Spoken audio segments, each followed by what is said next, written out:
You're watching the Hope Channel.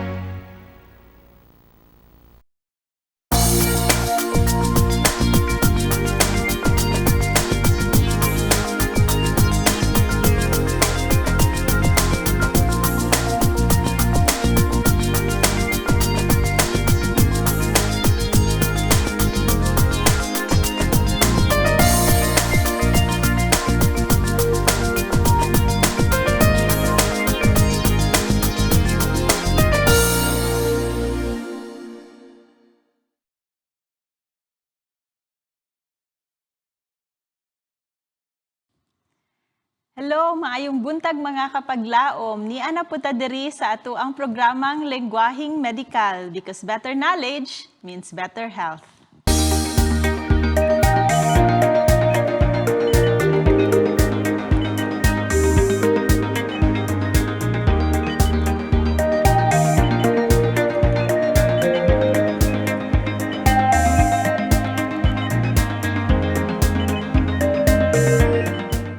Welcome back mga kapaglaom diri sa ato ang weekly program sa Hope Channel Gensan, Southern Mindanao Mission. And today I am your host again, Dr. Nadine Villarin, para mag-discuss sa inyo og usa ka kondisyon, medical, gynecological, general knowledge about health so that matabangan ta no pagsabot sa ato ang panghilawas. This will help us to treat our bodies better and to take care of our health para longevity, no? To lengthen pang ato ang days of staying here sa kalibutan. So this morning, I will have another topic that is, well, it's mostly it's medical, but it will be beneficial para sa inyong tanan. Okay? So, before ta magasugod, please i-share, tabangan nato nga mo daghan pang ato ang reach diri sa ato ang program, no?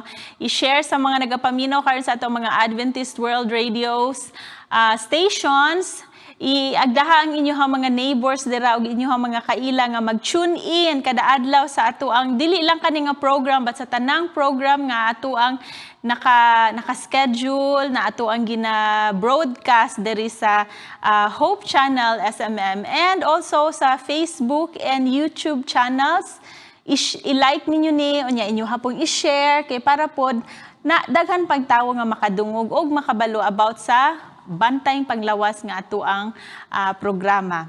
So today ang ato ang topic is all about allergic reaction. Unsa man ang allergic reaction, no? Kanang allergy, no? Kanang reaction sa inyong lawas kung naamoy makaon, maggunitan, or masimhot nga dili siya angay sa inyong lawas. So, ang ato ang lawas mo cause og allergic reaction. Kanus man ni siya delikado, unsa may mga bantayanan nga simptomas, unsa may mga pwedeng buhaton. In kaso, maka-encounter mo og kaning severe nga allergic reaction, no? Mo nang ginatawag nga anaphylactic shock. So, what can you do to control that? So, mao ni atong mga buhaton karon we will define and understand what is an allergic reaction. Before ta maga-proceed sa ato ang programa, paminaw usa kita og usa ka kalantahon.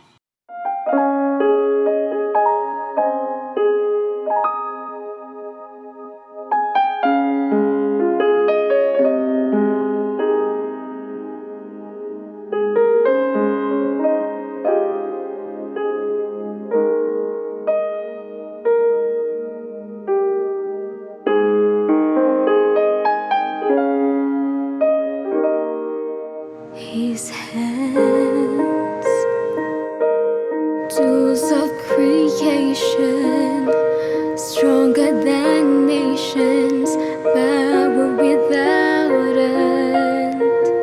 And yet through them we find our truest friend.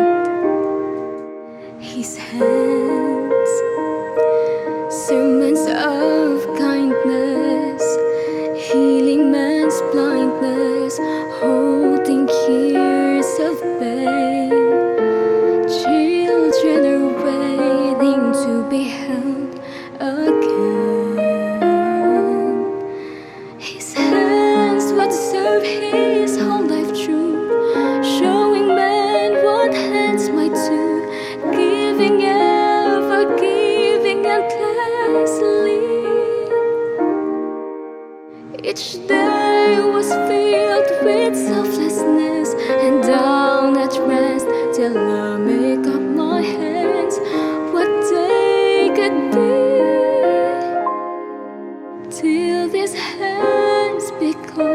like those from Galilee.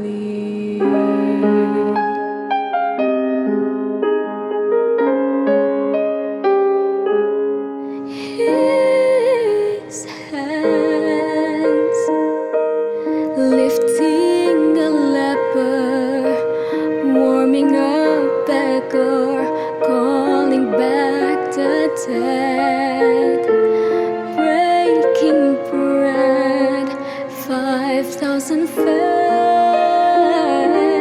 His hands hushing contention, pointing to heaven, ever free of sin, then bidding men to follow him.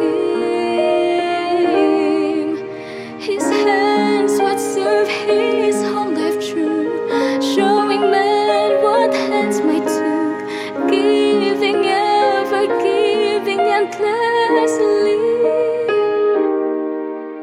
Each day was filled with selflessness, and I'll not rest till I make up my hands what they could be,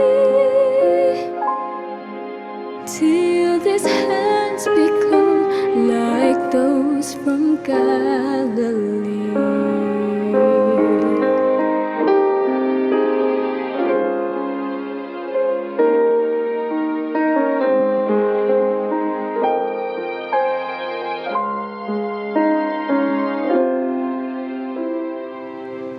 His hands clasped in agony as he lay bleeding, bleeding in the garden, while just moments away, other hands betrayed him out of greed, shameful greed. And then his hands are trembling, straining to carry the beam that they'll be nailed to, as he stumbles through the streets, heading for the hill on which he died. He would die. They take his hands, his mighty hands, those gentle hands, and then they pierce them, they pierce them. He lets them because of love. From birth to death was selflessness, and clearly now I see him with his hands calling to me. Although I'm not yet as I would be, he has showed me how I could be. I will make my hands like those from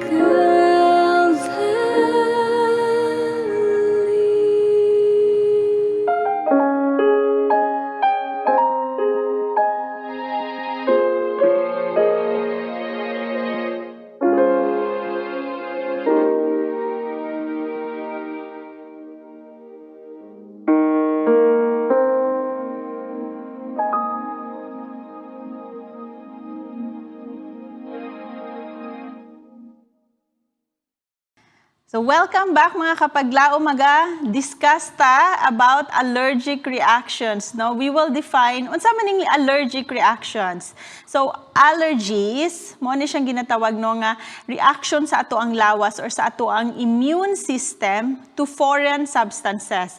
Kaning mga foreign substances pwede na siya mahimong pollen kanang gikan sa tanom, no, especially sa bulak, mao na siya ginatawag nga pollen kana agong ginakuan sa bees. kay mag-transfer sila para mag-pollinate. Pollinate ang tawag ana, di ba? Pollen gikan sa venom, pwede venom gikan sa bee, pwede gikan sa any kind of pets actually can cause no snake. Well, dili ka mamatay sa allergic reaction sa snake kundi sa iyang venomous.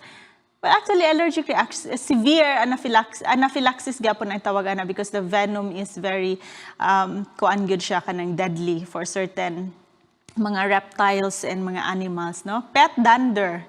So naay uban allergic sa ilahang sa iring, kanang hulugod sa buhok mo nang gitawag nga dander, kanang gikan kanang shedding sa ilang hair, sa ilang skin, sa dog, sa cat, pwede sa mice, anything nga naay buhok, no? You can be allergic to that.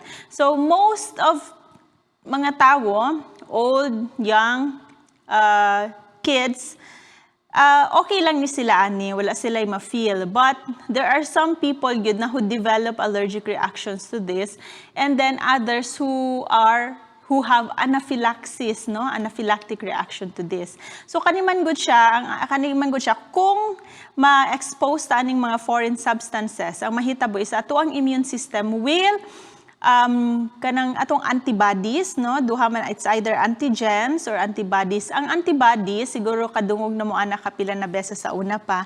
Antibodies as mga ato ana siyang guard sa lawas. So in kaso na ay mga substances kanang mga blood reaction, na infection, no, mao na sila ang mo-attack para i-protect ang ato ang lawas. So sometimes kung grabe ang release sa antibodies, mag-form na siya og murag ginatawag nga cascade, murag kanang reaction sa lawas ba, and that will cause swelling, maglisod og paginhawa, mao nang magpula-pula, and then eventually magbaba ang blood pressure, magtubig ang lungs, mao na siya mga severe nga allergic. So anaphylaxis or severe allergic reaction is deadly. Okay? So you have to know if naamoy something allergic mo, you have to know, understand that, and avoid that because anaphylactic reaction can happen and that is deadly.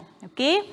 So the severity of allergy, magdepende siya from person to person, no? It can be minor, mga katul-katul lang, moderate, mag-red, swelling, magkatul, and then moderately severe, katong medyo maglisod ang ginhawa, kinahanglan oxygenation, medication, and then grabe nga swelling, maghubag. And anaphylaxis is when severe na gyud siya, no? Severe. So that may lead to ICU, it may even lead to death, no? Mao nang mas makahadlok siya. So life-threatening gyud pag anaphylaxis. So while most allergies, pwede sila matambala, naapoy mga certain treatments nga, ay naapoy mga certain allergies nga paspas kaayo, no? And it's too late before we can do. So there is naay ginatawag nga desensitization, meaning kanang hinay-hinay ka i-expose into something until lang imuhang lawas, kasi initially mag-produce man atong lawas og antibodies to fight off kung unsa man tong allergic ka. But eventually, pag ma-desensitize imong lawas, pag sige kay expose ng certain substance, dili na siya mag-hyperreact. So, naay uban instances nga ang mga tao nga previously allergic sa isda, sa itlog, sa peanuts, or sa milk, mga ingon ana nga product, eventually mawala ang ilang allergy kay nas desensitize sila.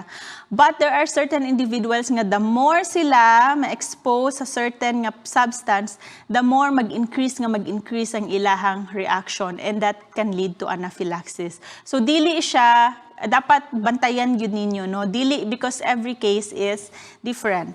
Now, what are the symptoms of an allergic reaction? There are different kinds of allergic reaction, no? Pwede sa respiratory symptoms, naalay sa skin lang makita, naapoy digestive. So usually pag makakaon ka, magkalibanga. Naiuban ana no maingon sila sensitive akong tiyan kay makainom ko og gatas magkalibanga, makakaon ko og kaning ingon ani nga pagkaon magkalibanga. That can be a sign of an allergic reaction as well. So hay fever or rhinitis is a respiratory symptom of a reaction like sneezing, magkatulag imong ilong, or magsiging tulo ang ilong. no? Pag naay masimhutan or naay makaon or naay mainom nga allergic ang tawo, no? Maghubag ang mata, mag-red siya, magsiging luha-luha. That is a sign of an allergic reaction. That is a symptom. For food allergies, usually, once ma-expose mo sa inyong gikaon, let's say sa isda, may mga certain nga isda no nga makaon ninyo, magkatul, no, naiuban nga allergic sa tuna. So magkatul ang ilahang mouth. Bisan not necessarily allergic mo sa tuna, but na ay certain times nga na ang isda pag dili na maayo ang storage, mag-produce na siya toxin sa meat, sa fish. So pag makaon na ninyo, mabantay ninyo magkatul inyuhang floor sa mouth, ang inyuhang baba, magpula ang nawong. So when that happens, you have to, kung mag-develop na maglisod ginhawa, adto dayon sa hospital. Okay? Kasi bisag dili mo allergic sa isda, you can develop a severe allergic reaction into something nga lahi ang pagka-prepare, pangit ang pagka-store, or kani siya nga isda, rare case na asya certain toxin sa iyaha. Okay? Or na bacteria, or na-contaminate siya with certain bacteria that can lead to food poisoning. Although that's a bacterial infection, but when it comes to allergies, mahibawaan ninyo, mas paspas actually ang allergic reaction kaysa infection. So mas dapat dalian og tabang if it happens to be an allergic reaction into something, no? Swelling sa lips, yung dila, murag maghubag, di na mo ka-feel. Ang face, ang tutunlan mo rang nang maghubag.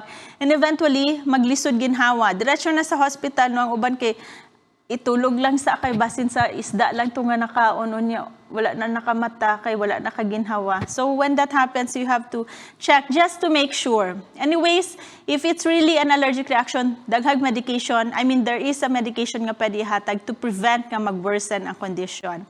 If ever na-sting mo, no, any kind, scorpion, wala man tayo scorpion, napaakan mo spider, certain spider, mosquito bites, pwede na certain insects, or buyog.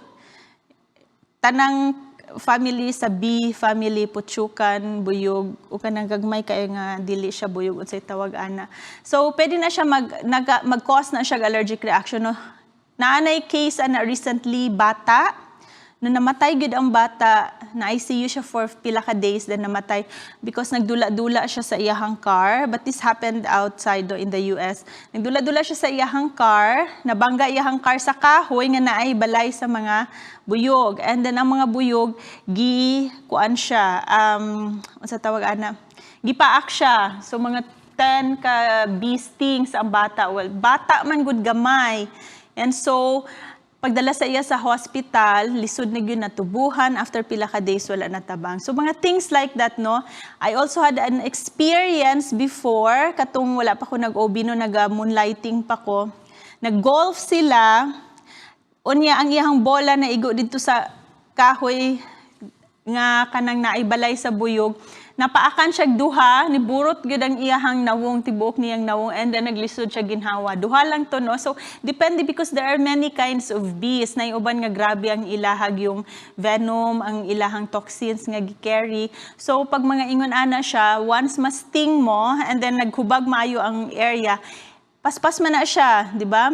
So, sahay, after pila lang dayon ka minutes, saka na din mag-start mag-red ang face and then mag-lisod na og ginhawa. Pag mag-start na gani ang katong area nag-red and maka-feel na mo nga init jud inyong lawas, even if wala pa naglisod ginhawa, it's best to go to the hospital na dayon or sa ER para mahatagan mo medication to control the allergic reaction so that dili na siya mag-severe. Okay?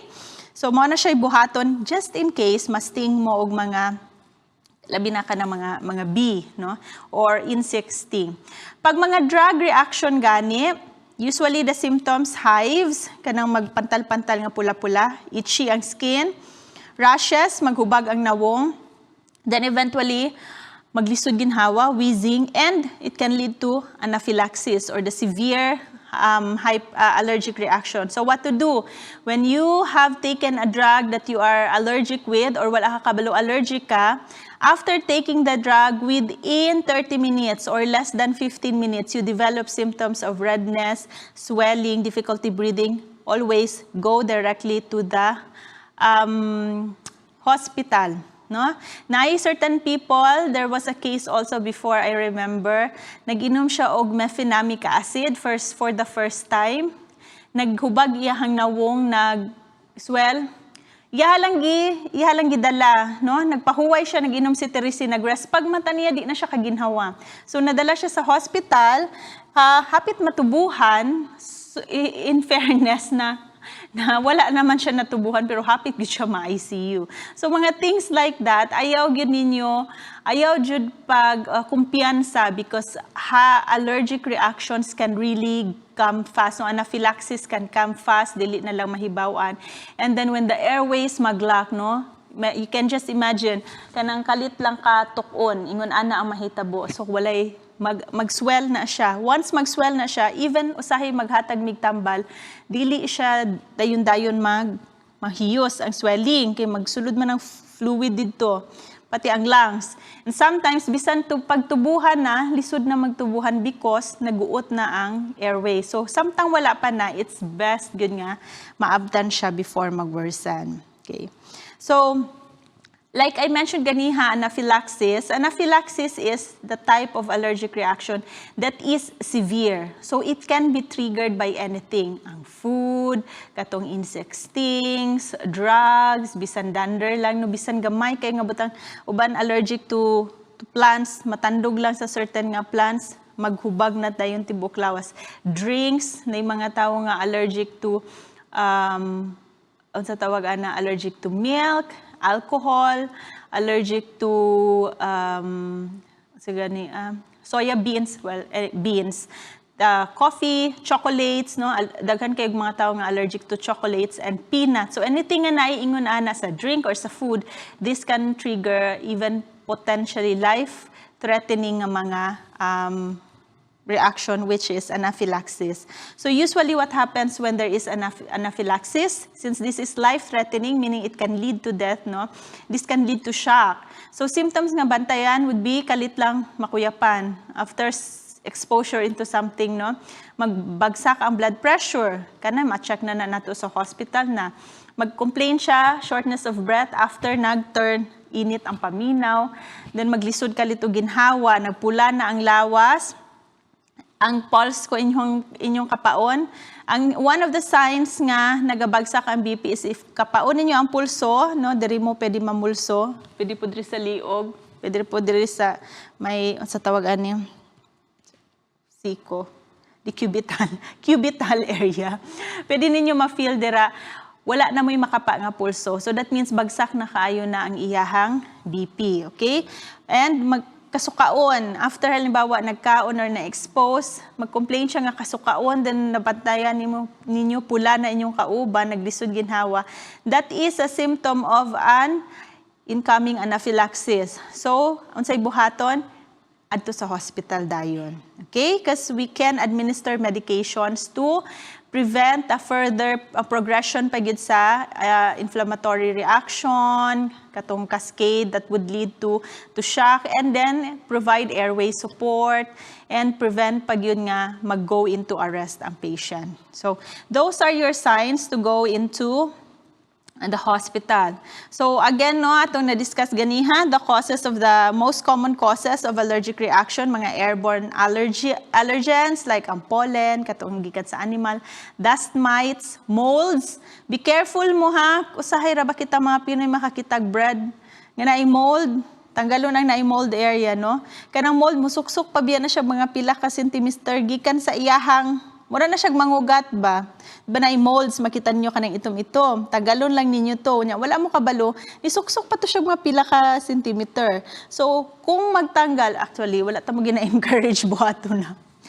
Ilabay na lang ng part na molds. Kay delikado na siya. It can also molds. There are certain molds that are toxic to the heart as well.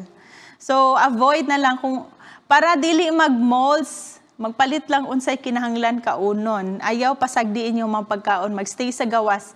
Especially in the Philippines because humid atong temperature, no, paspas mag-mold sa ang mga pagkaon nga walay preservative. So kung dili pa makaundaan, para ma-preserve, iputang sa sulod sa ref. Kung wala tay ref, di magpalit lang tag-unsay angay kaunon. Kaya kung sobra, masayang ang pagkaon. No? There are certain foods that can cause allergic reaction like we mentioned, peanuts, tanang nuts, wheat, soy, fish, shellfish, may wala man taga-kaunan na, eggs and milk.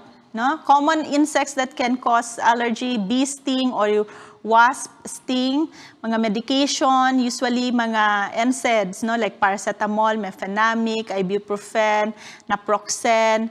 Sa mga antibiotic, ang pinaka-common allergy and ang severe makakause of reaction is penicillins, no? Amoxicillins, mga cephalosporins. So that's why nag-a-ask yun me pag ang patient kinahanglan ma-admit, kinahanglan ni antibiotic, kinahanglan pain reliever, mag-ask yun me if okay lang ba nakainom na ani nga tambal before, no? And we also do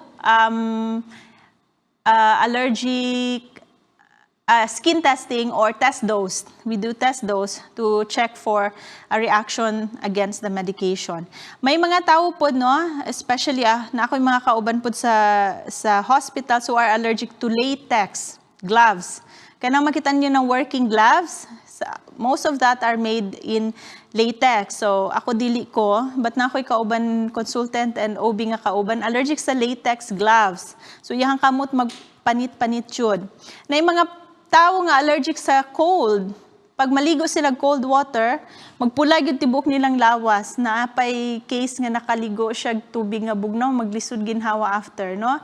And certain water, chlorine in the water that can also cause allergies. So be careful and watch out good if you have conditions like that. Avoid na kasi the second time around might be deadly, no? Dili siya mag-desensitize but mag-anaphylaxis siya.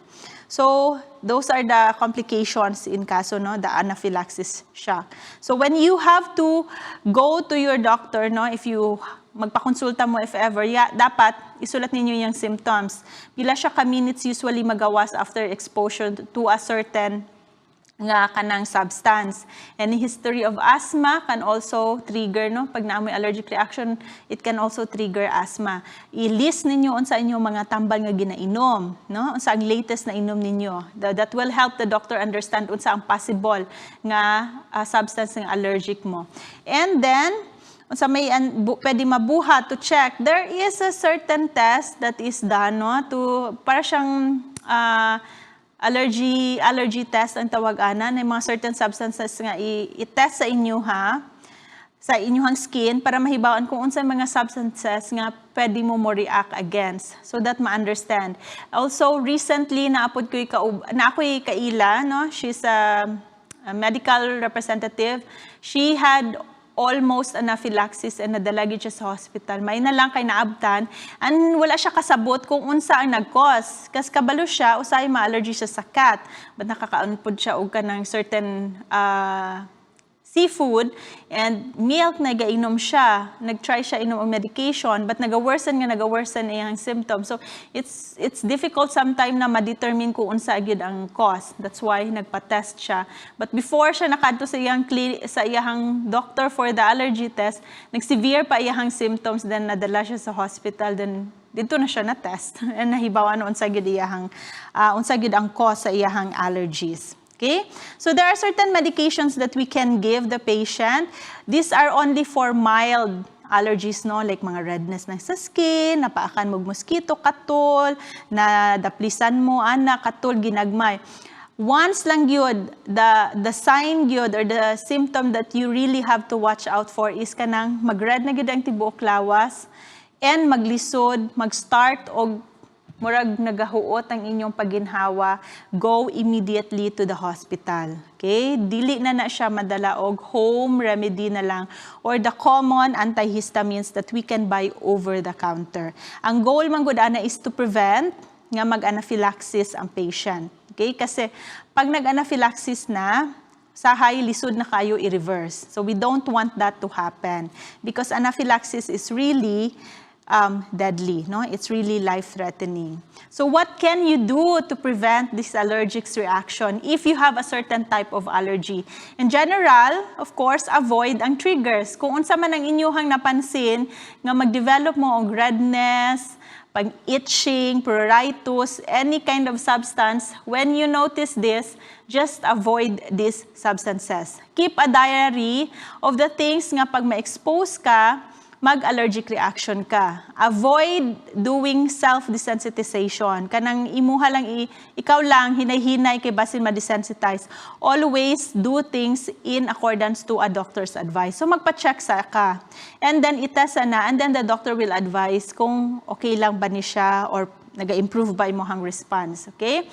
If in cases, no, na kay mga allergies nga severe, na mo'y mga severe allergies, in your history, like sa medication, you have to let somebody know about that. Kay in kaso, let's say, na-disgrasya ka, or nasamdan ka, nawadaan kag panimuot, no? Makabalo ang tawo nga kani di ay siya, ay allergic biya ni siya kuan, di ni siya pwede hatagan og ani ingon ani nga tambal. Nadala ka sa hospital, wala kay buot, panimuot. Inahatagan ka kay wala mga nakabalo didto nga dili ka pwede ani. So somebody must know what are the food or medications nga you are allergic to or any kind of substance. So just in case makuyapan ka bigla dira sa dala, no? Ang uban gani sa US, they have this medical bracelet. So sa ilahang bracelet, nakabutang dito ang mga things nga allergic sila. Okay, just in case, ma-found sila somewhere nga unconscious, mahibaw, ano, ay ba nag-hypersensitivity reaction ni hatagan sila og tambal dayon, then ma-relieve. Okay, kasi minutes lang ang time nga ginaapas when the case is anaphylaxis. Okay, so I hope you learned something about allergic reactions. And if you have allergies, please take care and avoid your triggers. Okay, be safe everyone. And we will see you again next week diri lang sa ato ang programang medical. Let us pray. Thank you so much, your loving Father, for being with us. We pray that you continue to bless this program, O Lord. We pray that you bless our listeners and provide us all with good health and healing. In Christ's name we pray. Amen.